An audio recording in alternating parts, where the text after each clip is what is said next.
Aid to Gaza, Sudan, and other world crises is grinding to a halt as the war in the Middle East disrupts air, sea, and land routes. The U.S.-Israeli assault on Iran has resulted in airspace closures and halted shipping through the critical Strait of Hormuz. Life-saving goods are now stuck at warehouses in Dubai's humanitarian hub, and the cost of helping those suffering from hunger are soaring. When we don't deliver goods from humanitarian cargo, impact could be lives not saved. So we are really worried about the situation. To make matters even more dire, the region's largest container terminal was set ablaze by debris from an intercepted missile in Dubai earlier this week. It can get much worse with the backlog of cargo air freight, with a number of ports which are operating but shipments are not being able to be unloaded, with a number of border issues which are closing right now.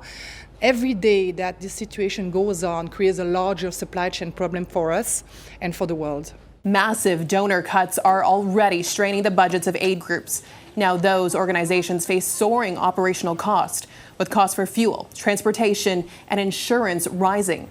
Shipping firms are demanding emergency surcharges of approximately $3,000 per container, according to the International Organization for Migration.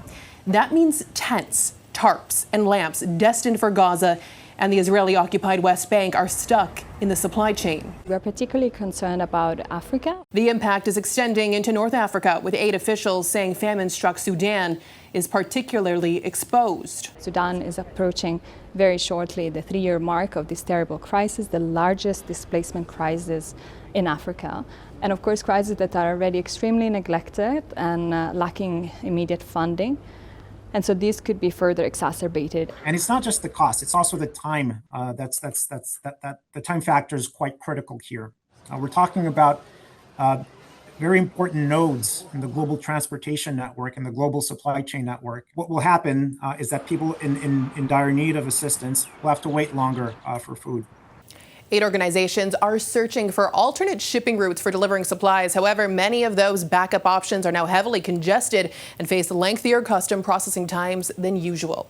For City News, I'm Alessandra Carneiro.